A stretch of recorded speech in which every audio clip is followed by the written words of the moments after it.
Dios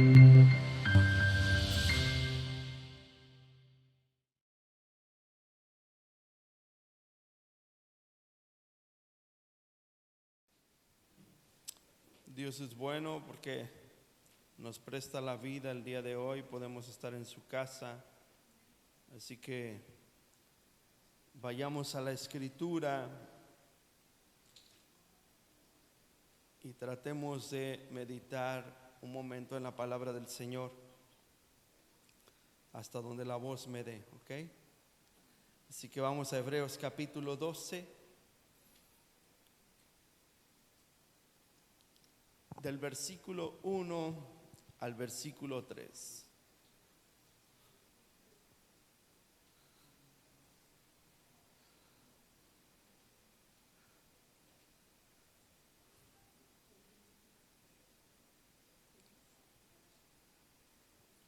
Dígale al que está a su lado, modélame.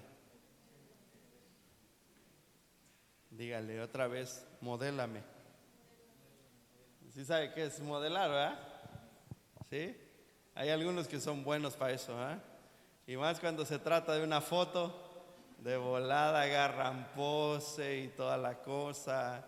De volada se ponen de cierta posición, toman cierta pose y de volada modelan, ¿no?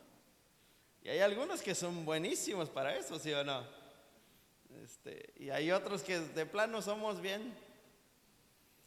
como el señor Roble, ¿verdad? Nada más nos paramos ahí, échale la foto ya como salga, ¿no? Pero esta cuestión de modelar, no sé si han visto últimamente que esto del modelaje o esto de modelar se ha vuelto incluso una tendencia en cuanto a que te enseñan, o ahorita ya que tenemos redes sociales, tenemos acceso a toda clase de información, ¿verdad?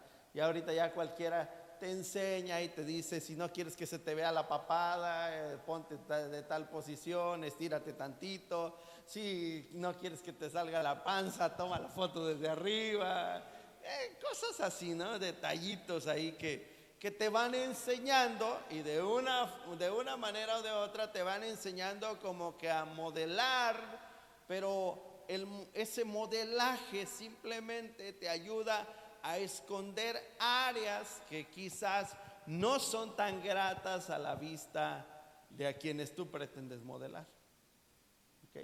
O esa clase de modelaje te enseña a cubrir ciertos defectos que quizás no estás dispuesto a mostrar. Entonces la gente por lo regular busca aprender a modelar, porque en el modelaje tendrías que lucir bien, ¿ok? Para terminar pronto, tendrías que lucir bien. Así que evidentemente si tú vas a ver un catálogo de algo, te van a poner a un modelo que tenga los pies bonitos, ¿no? A una modelo, perdón, que tenga los pies bonitos y que le luzcan bonitos los zapatos.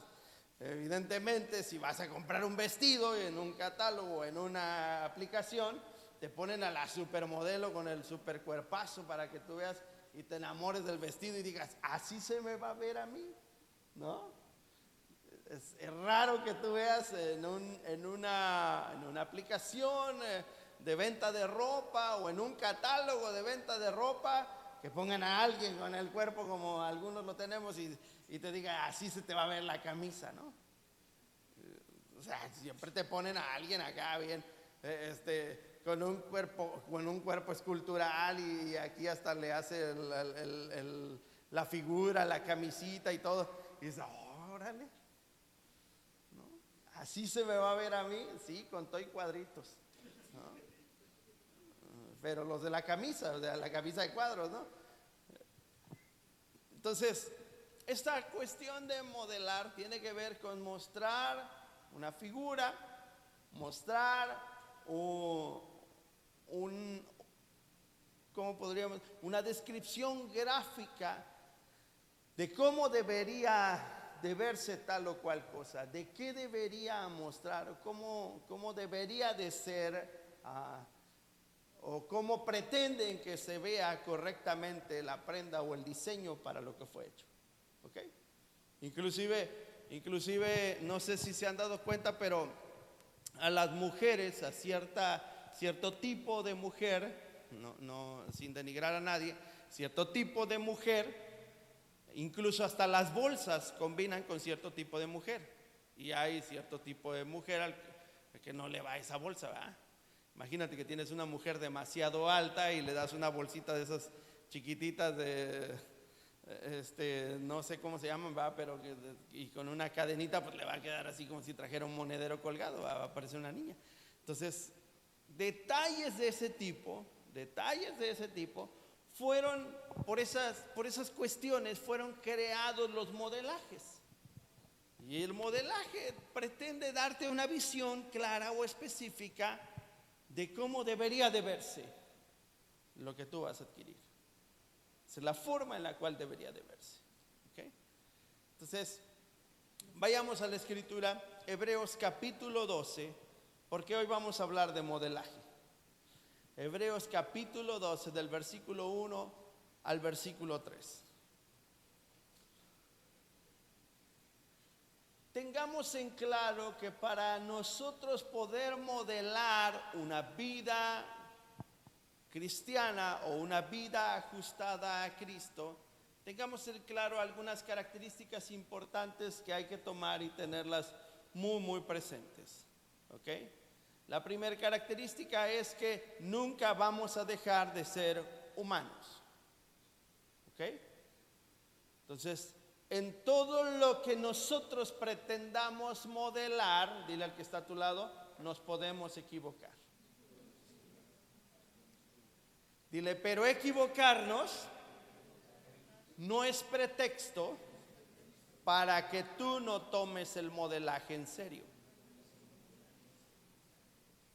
Porque no sé si ha escuchado esta frase que muchos de nosotros hemos dicho, me apunto en ello, muchos de nosotros hemos dicho de alguien más en particular. Cuando conocemos la vida de alguien y ese alguien ha decidido cambiar su estilo de vida, muchas de las expresiones que a veces decimos para esa persona es, ay, ahora sí, pero yo te conozco, si supieran quién eres en verdad.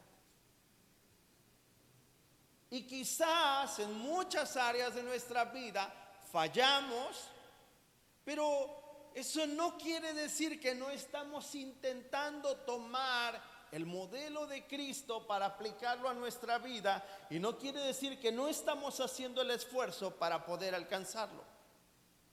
Más bien quiere decir que quizás estamos en un proceso. ¿Ok? Por ejemplo, César, ¿cuánto le toma a una persona? Te digo a ti porque tú eres el que entrena en esta iglesia.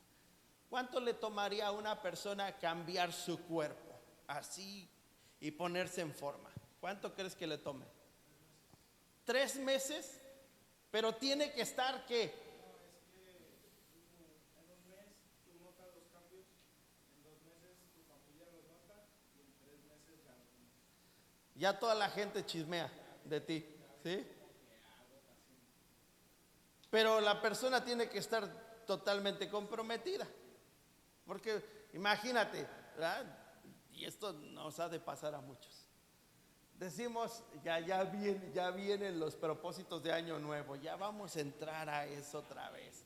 Y vamos a escribir en nuestra libretita propósitos del 2025, ¿no?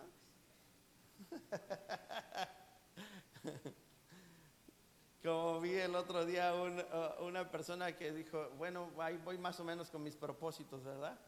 Y lo decía su primer propósito, bajar de peso y tener una vida saludable. Y luego le borra bajar de peso y le pone tener una vida saludable, cumplido, ¿no? Y así se fue con cada uno en las que tenía cosas que hacer, y a todos resulta que dijo, oh, me fue muy bien este año. Pero a todos les fue borrando algo, ¿no?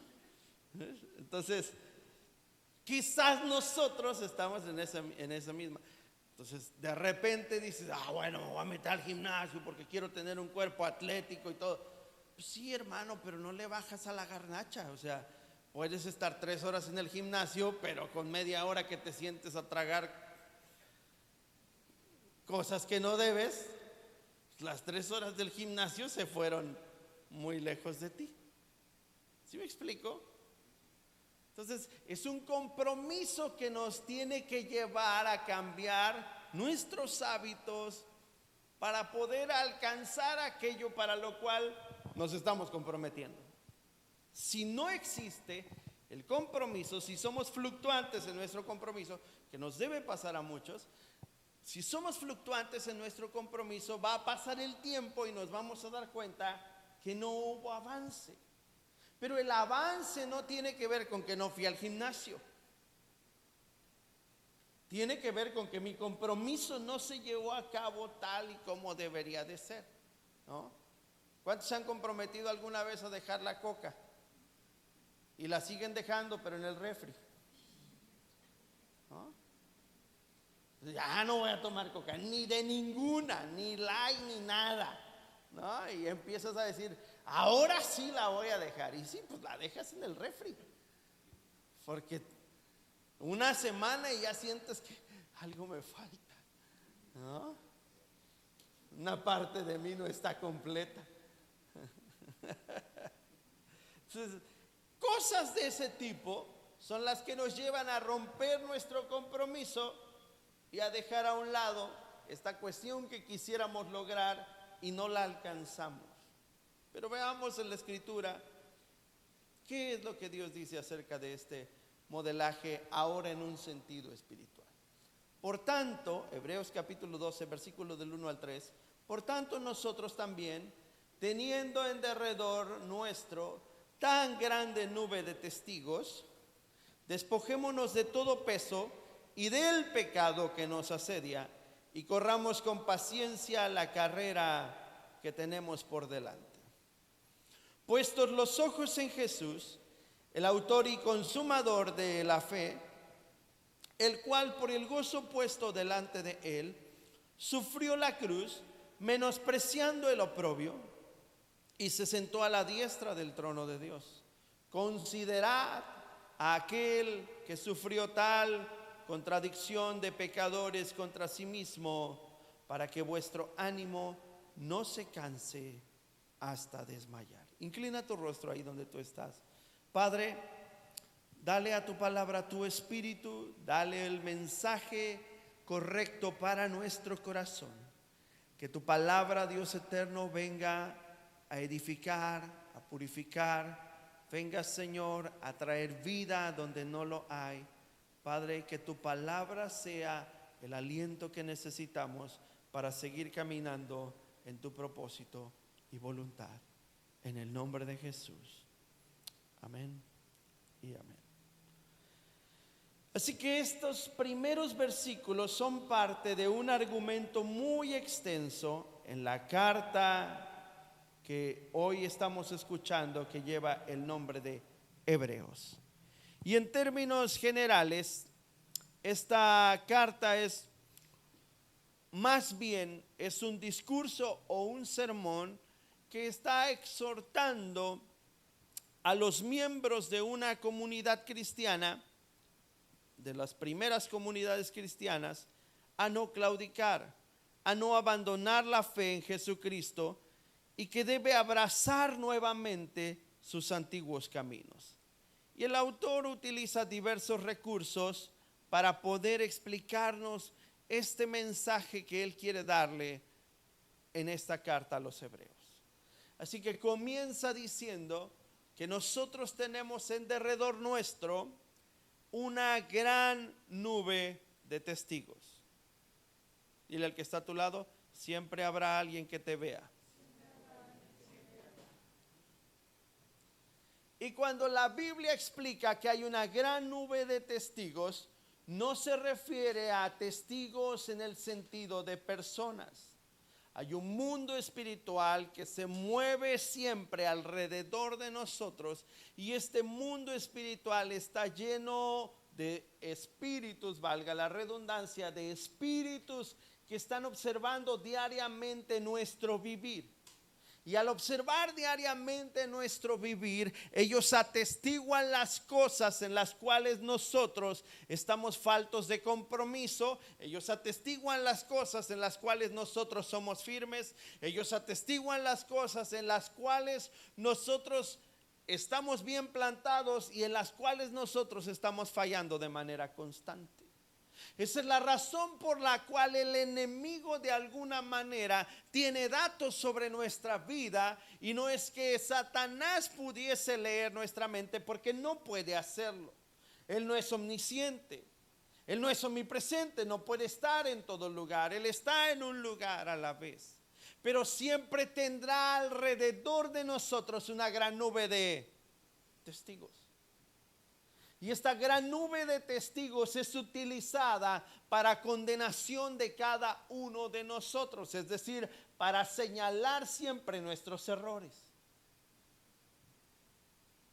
Así que cuando esta carta se está escribiendo, se está refiriendo a las dos áreas, precisamente al área de las personas en cuanto al modelaje, pero también se está refiriendo al área espiritual en cuanto a también lo que estamos modelando en un sentido espiritual. Porque nunca lo espiritual podrá separarse de lo carnal, porque siempre que lo espiritual sea entendido, carnalmente se tiene que reflejar. ¿Sí me explico?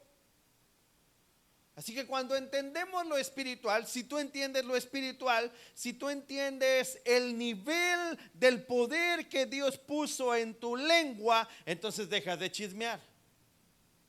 Hola. Pero si no comprendemos lo espiritual, entonces lo carnal no puede someterse o sujetarse al entendimiento de la palabra, y por esta razón nuestro modelaje no es el adecuado. Así que si tú entiendes el nivel de la honra o del honor, tú sabes que no puedes hablar mal de tus padres. Hola. Y aún a pesar de cómo sean tus padres, tú sabes que les debes honor y respeto. ¿Ok? Eso no es negociable. No es negociable. El honor y el respeto no es negociable. Pues aún y a pesar de eso se le debe honor y respeto. Sin embargo, todo esto tiene que ver con el entendimiento que nosotros tengamos acerca de lo que la Escritura dice y la plena conciencia de la forma en que estamos nosotros viviendo nuestra vida. ¿Ok? Porque también esto tiene que ver con la formación que como padres nosotros damos a nuestros hijos. Así que vamos a entenderlo desde esta perspectiva. Así como padre o madre, no exijo de mis hijos tal comportamiento cuando están en la etapa de desarrollo, cuando son pequeños, porque solamente, ¿sí sabías que solamente tienes 12 años para forjar el corazón de un hijo? Y no porque después de los 12 no se pueda, pero es súper complicado. Lo que forjaste en sus primeros años es lo que él va a hacer, esa va a ser su esencia. Y después cambiar hábitos, todos aquí los que somos adultos, dígame si no, cambiar un solo hábito cuesta muchísimo. ¿Ok? ¿Sí o no? Para cambiar un hábito en nosotros, el valor es demasiado alto. Pero demasiado alto. Entonces tenemos 12 años plenos en los cuales nosotros podemos forjar la vida de un hijo. Y en esos 12 años nuestra exigencia tiene que ser su vida espiritual, para poderle evitar en su vida cotidiana que él tenga ciertos tropiezos, y aún así, a pesar de la formación que le demos, quizás en su vida cotidiana tome malas decisiones. ¿Ok? Pero mi trabajo tendría que ser no solamente la exigencia, sino el modelaje. Porque el hijo va a entender cuando yo le modele lo que necesita hacer, cómo necesita hacerlo. Así que si yo le pido a mi hijo que estudie la Biblia, es porque él tiene que ver en mí el modelaje que le impulsa a poder estudiar la Escritura. Así que si yo le digo a mi hijo que él tiene que ir a Dios siempre que haya aflicción, es porque él me ve a mí correr a Dios en mis momentos de aflicción. Así que el modelaje de nuestra vida cristiana tiene que ver con el entendimiento que tenemos de la Escritura y sobre todo con la plena certeza de que siempre habrá alguien que me vea. ¿Ok? Ahora no hablemos solo de los hijos, hablemos de alrededor de nosotros. La gente siempre nos va a ver. Siempre. Aunque tú te la pases encerrado en tu casa, la gente siempre te va a ver. ¿Sí o no? Esa es la señora rara que nunca sale. Dime si no te ve la gente. Ah, mira, hasta ahorita estoy conociendo a la vecina. Tengo 5 años viviendo aquí, solo la he visto como 2 o 3 veces. Ni sabía quién vivía en esa casa. Es la señora rara de la casa embrujada.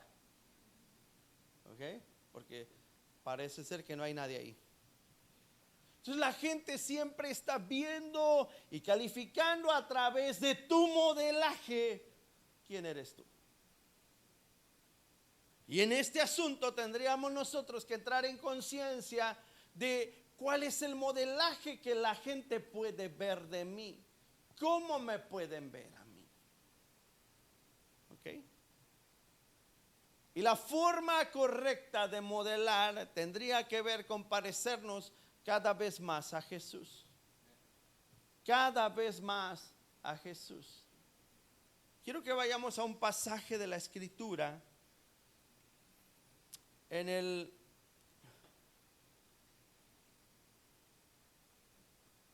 libro de Crónicas.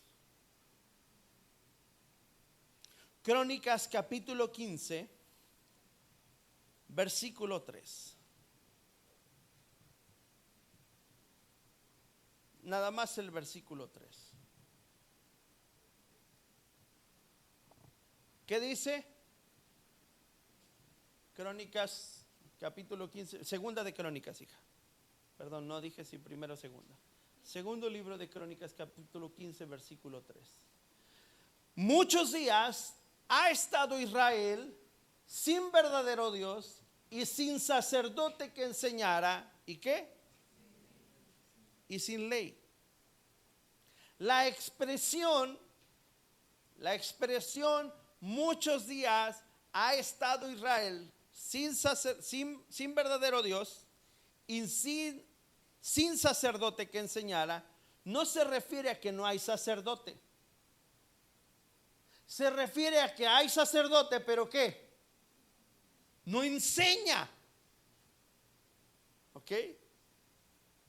Así que esa expresión obedece a que puede haber alguien presente con el llamado, con el peso, con la calidad, con todas las herramientas necesarias, pero no ejercer su función.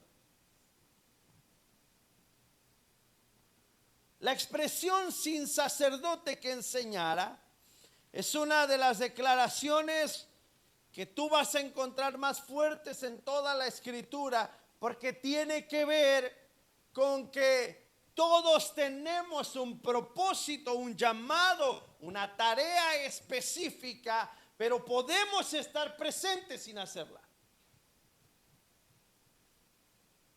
Y es que un sacerdote de esa época no esperaba las indicaciones de alguien más. La característica del sacerdote es que era formado, era forjado, y después de ser forjado se le ponía a hacer su función. Y el sacerdote no estaba esperando a que le dijeran, oh, ahora es momento de hacer el sacrificio. Él ya fue forjado. El sacerdote llegaba, se plantaba en el altar del sacrificio y comenzaba a oficiar lo que él tenía que hacer. Comenzaba el servicio de adoración a la forma que ya había sido enseñado. Así que esta expresión obedece a un acto de modelaje, porque esa palabra hebrea en la cual enseñar se traduce en modelar. Esa es la palabra hebrea utilizada para esa palabra enseñar. No hay sacerdote que enseñe. En otras palabras, en hebreo diría, no hay sacerdote que modele. Y modelar no tiene que ver con predicar, con transmitir un conocimiento para otros. Tiene que ver con convertirnos en un modelo para otros. Y aquí viene la parte interesante de convertirnos en un modelo para otros. Porque para Dios era tan importante, o es más bien tan importante esta cuestión del modelaje, que Dios específicamente se llama a sí mismo Dios de generaciones. Y la indicación de Dios es: estas palabras van a pasar de generación en generación. Las repetirás a tus hijos y a los hijos de tus hijos. ¿Para qué? Para que les vaya bien. Pero esta cuestión de repetirlas no tenía que ver solamente con que las hablaran, tenía que ver con que las vivieran. Por eso enseñar se traduce en modelar.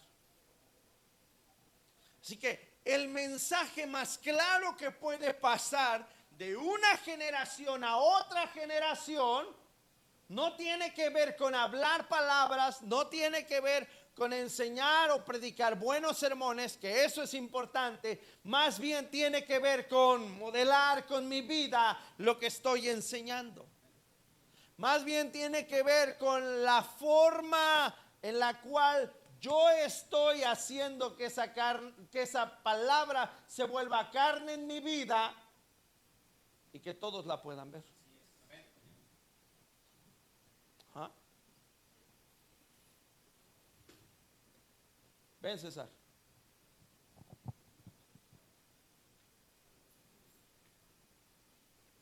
Si yo le dijera que yo voy 6 veces a la semana al gimnasio y César nada más va 3, ¿a quién le cree?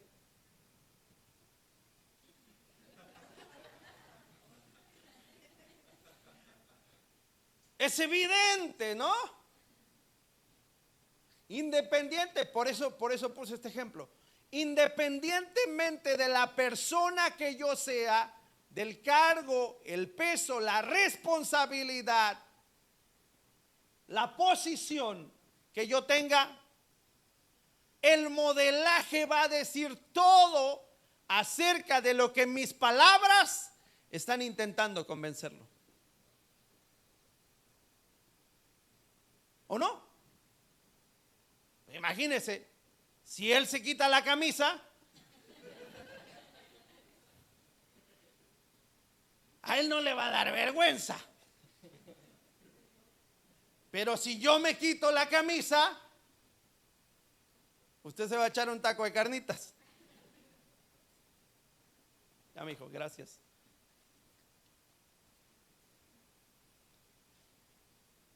Entonces, modelar no tiene que ver con posición, con llamado, con peso, con puesto, con nombramiento.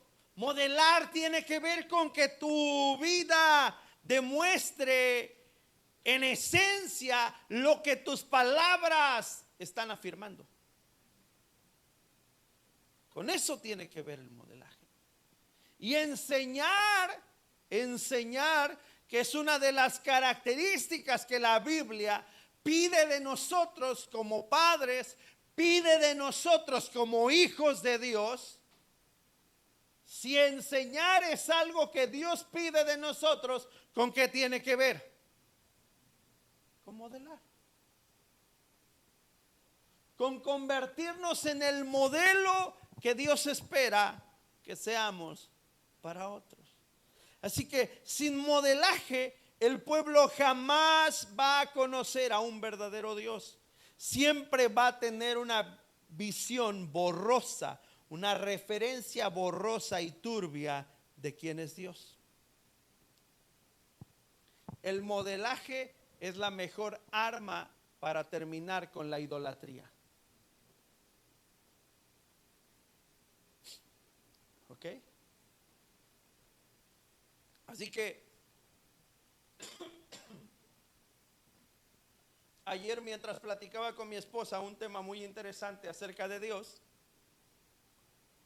me puse a pensar en la forma en la que los enemigos del pueblo de Dios veían a Dios. Y aún a pesar de su reconocimiento de quién era el Dios de Israel, ninguno de ellos tenía una actitud de arrepentimiento. ¿Cuál crees que sea la razón? Que constantemente abandonaban a su Dios. Que su modelaje no era ¿qué? El adecuado. Pues imagínate, los filisteos capturan el arca del pacto, que es la presencia de Dios. La misma presencia de Dios. Y cuando Dios hace que su dios Dagón se incline ante su presencia y termina sin cabeza y sin manos, cuando los filisteos devuelven el arca del pacto a Israel, ¿cómo la devuelven? Con tumores, ¿con qué más? Con todo lo que les había hecho mal, pero en oro, ¿ok? Y hacen tumores de oro y hacen ratas de oro y las devuelven junto con el arca del pacto, ¿ok? Y dan ese reconocimiento y esa ofrenda al Dios del pueblo de Israel porque reconocieron su poder, ¿ok? Pero tienes al pueblo de Israel, cuando regresa el arca del pacto, después dice que se quedó abandonada 3 meses en casa de Abinadab. Estuvo un buen tiempo, estuvo más de un año en casa de Abinadab. Y 3 meses después enriqueció a toda una familia. Pero el arca del pacto estuvo guardada todo el gobierno del rey Saúl. ¿Cuántos años son? 40 años del reinado de Saúl, en los cuales el arca del pacto se mantuvo guardada y no fue utilizada para nada. La presencia de Dios estaba en medio del pueblo y nunca fueron capaces de acudir a ella. Porque basaron su vida en sus palabras y creyeron que con sus palabras era suficiente para poder influir en alguien más. Y el modelaje no tiene que ver solo con enseñar palabras. Tienes a un Saúl que gobierna 40 años. Tienes a un David que se va a esconder a una cueva llamada Adulam. ¿Lo recuerdan? Ok. ¿Qué es lo que Dios le manda a David para que se entretenga un ratito? Todos los afligidos, todos los endeudados y todos los amargados.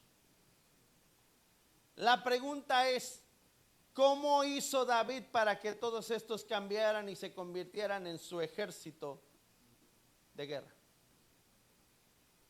¿Eh? ¿Qué hizo David? David era el mismo pastor de ovejas antes de ser el escudero del rey, antes de estar en el escuadrón.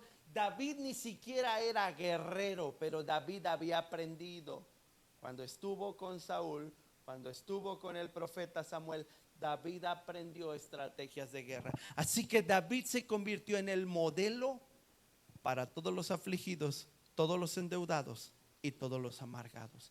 Y fue el modelo de David lo que ellos adoptaron, a tal grado que David siempre estaba ocupado de honrar a Dios. Y cuando David forma a los valientes que eran parte de su séquito, ¿ellos de qué están preocupados? De agradar a su Señor. Tanto que un día, ya siendo David rey, un hombre llamado Simei sale y le grita a David. Y fue necesario que David diera una orden. Fue necesario que David les dijera una indicación. Fue necesario que David les dijera, oh, me siento ofendido. ¿Verdad que no fue necesario? ¿Qué dijo Abisai, que fue el primero que se levantó? Dijo, mi señor, dame permiso de ir y agarrar a Simei y cortarle la cabeza. Porque no es posible que esté gritando eso contra ti. Y el modelo de David no se basa en la ofensa, porque ese también es el modelo de Jesús. Y David solo es una sombra de la vida de Jesús. A Jesús le gritaron, le escupieron, lo ofendieron. Y pudiendo llamar una legión de ángeles, como él le dijo a Herodes, dijo, si yo llamara a los ángeles, tú no estarías aquí platicando conmigo. Y David exactamente es el mismo modelo. Cuando David pudo haber dicho, si yo le dijera a estos que vienen conmigo que acaben con todos ustedes, lo harían. Lo harían. Porque uno solo de los valientes de David podía matar a 800 en un momento. Digo, por si la película de los 300 se les hacía muy acá, eso no pasa en la vida real. No, hay historias de la vida real en la Biblia que están mucho más tremendas que eso. Entonces, si David, que es la sombra de Jesús, David siendo ofendido por Simei, responde de la siguiente manera, no, déjalo vivir. Quizás Dios lo mandó para que no se me olvide cuál es mi posición. O sea, ¿qué hizo con la ofensa? Vino la ofensa, la agarró y le dijo, pásate para allá.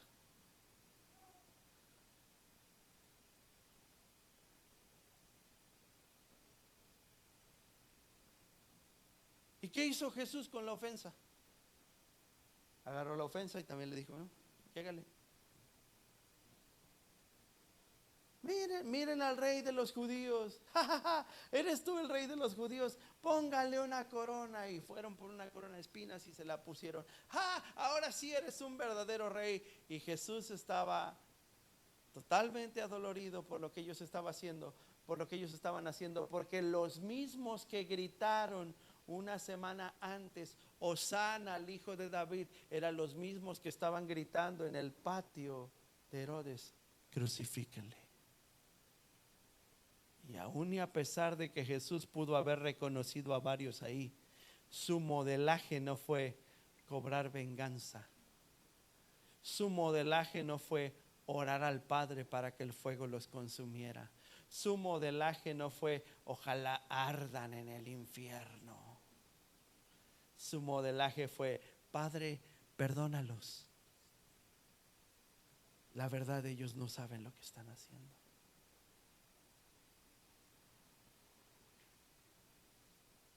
Así que sin modelaje el pueblo va a vivir una religión, pero sin ley. Entonces es lo que estamos viendo en los últimos tiempos antes de que Cristo venga otra vez. Tenemos a muchas iglesias que están viviendo una religión, pero sin ley. Así que en este Halloween que pasó tenemos más iglesias cristianas que ya se unieron a celebración de Halloween, a su manera, pero ya se unieron. Porque tenemos un modelaje equivocado que ya no tiene ley, ya no existen los límites. ¿Ok? Imagínate que yo vengo a predicar aquí disfrazado de Frankenstein el próximo Halloween, ¿no?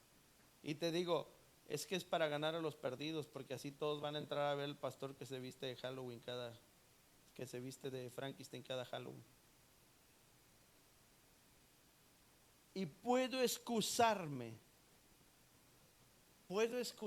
detrás de cualquier cosa que yo quiera tomar a mi favor, simplemente para yo obtener algún beneficio de lo que yo estoy haciendo, dejando de lado que el beneficio más grande que yo obtengo cuando modelo correctamente es mi salvación, estar con Cristo y sobre todo entregar buenas cuentas de todos los que estén bajo mi cuidado.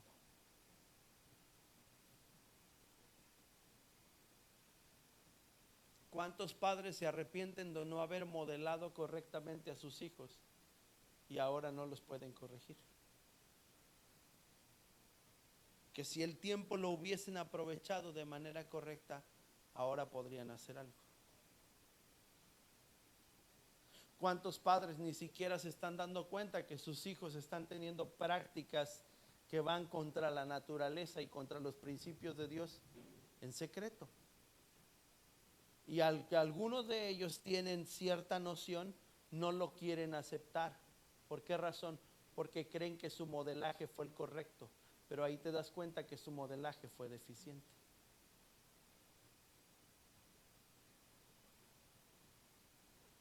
¿Ya me explico? Así que cuando la imagen de un atleta corriendo en un estadio, como lo dice la Escritura, mira la trayectoria de los que estuvieron antes que él y como inspiración corre con dedicación y con ganas de llegar a la meta, ese es precisamente el modelo de Jesús.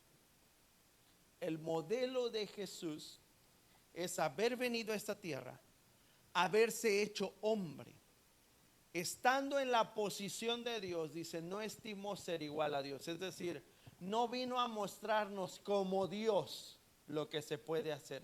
Vino a mostrarnos como hombre cómo se puede obtener el favor de Dios para poder alcanzar a llegar a la meta. Esa es la enorme diferencia. Por esa razón es que cuando van a crucificar a Jesús y Herodes le dice, ya dime la verdad, ¿eres tú el rey de los judíos? Jesús no puede decir abiertamente yo soy el rey, porque si él hubiese dicho esas palabras, los ángeles habrían descendido y habrían acabado con todos los que le estaban haciendo daño. Así que Jesús se somete, se sujeta a la naturaleza de hombre y decide seguir modelando conforme al propósito y a la voluntad de Dios. Termino con esto.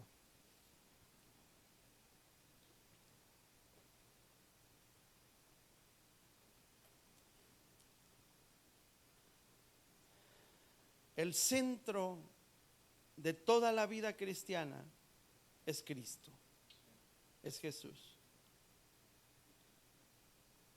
Ser discípulos de Jesús es mucho más que tener admiración por Jesús. Ser discípulos de Jesús es imitar quién es Jesús. Así que si yo me llamo a mí mismo cristiano o discípulo de Cristo, entonces mi trabajo es imitar a Jesús. Pablo lo resume cuando dice, sean imitadores de mí, como yo soy de Cristo. Como yo soy de Cristo. ¿Qué sucede cuando tú llegas a un lugar?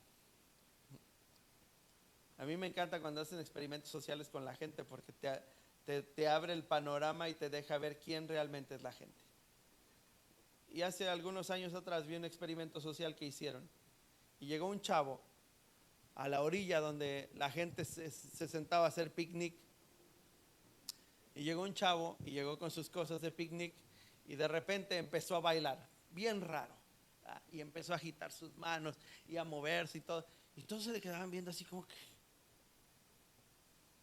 ¿qué rollo? ¿Este qué? Y evidentemente ya estaban de acuerdo, ¿va?, para el experimento. Y luego llegó otro y empezó a bailar igual, todo raro y a moverse. Y estaban todos ahí bien raros los dos. Y la gente pues ya le llamó la atención, ya eran dos loquitos, ¿verdad? Y después llegaron otros dos, ya empezaron a llegar de más. Y también se pusieron a bailar ahí todos. Y ahí estaban todos raros ahí.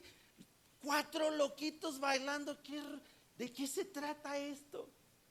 Y así empezaron a llegar más, y luego llegaron 6, y luego llegaron 8, y luego llegaron 10. Cuando eran como unos 20, ¿qué creen que hicieron todos los que estaban alrededor? Se pararon a bailar con los 20 loquitos que estaban bailando sin sentido. ¿Por qué razón? Porque el modelaje siempre será más poderoso que las palabras.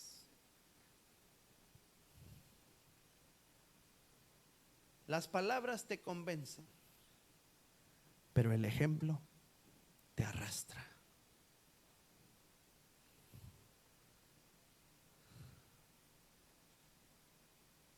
¿A poco no cuando vas a un estadio?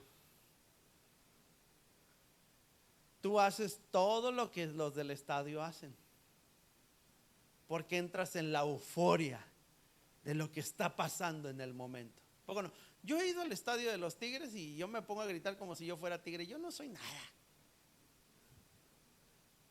Les los digo en serio. Y podría ir a cualquier otro estadio. Un día fui a los de las Águilas del América, ni a la América le voy. Y también estaba yo grite y grite, por eso, árbitro. ¿No? ¿Sabes por qué razón? Porque el modelaje presiona. Y cuando el modelaje es de muchos al mismo tiempo, tú eres el raro.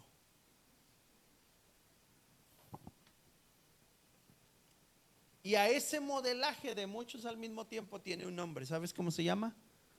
Cultura.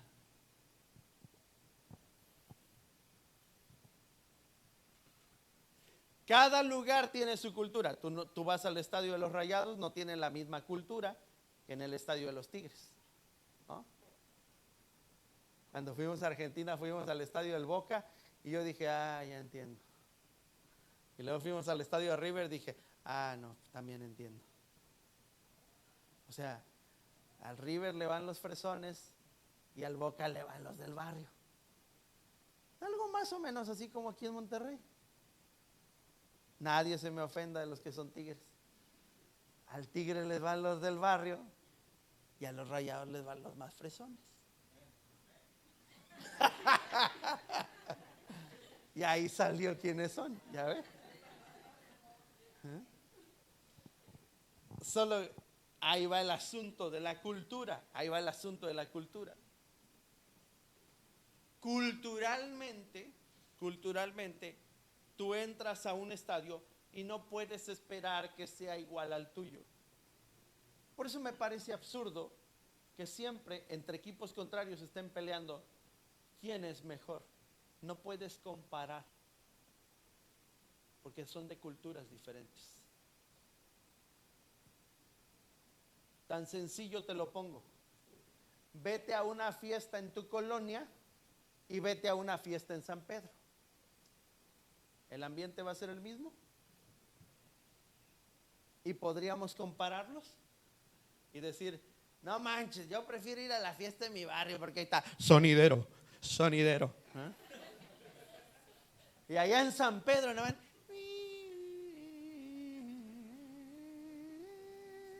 Contrataron a un trío con violines y piano y hombre, no, yo me estaba durmiendo, yo ocupaba acá cumbias. No hay comparación, se llama cultura, modelaje. Y te voy a decir algo, para los que conocen de música, ir a esa fiesta sería todo un deleite. Para los que somos de barrio, ¿qué dirías? No manches, estuvo bien aburrido, ya me estaba yo durmiendo con la musiquita esa, hasta parece que el diablo me estaba tocando el violín. Estaba yo cabeceando ya. Modelaje. Eso es lo que necesitamos hoy en la iglesia de Cristo. Póngase de pie, por favor.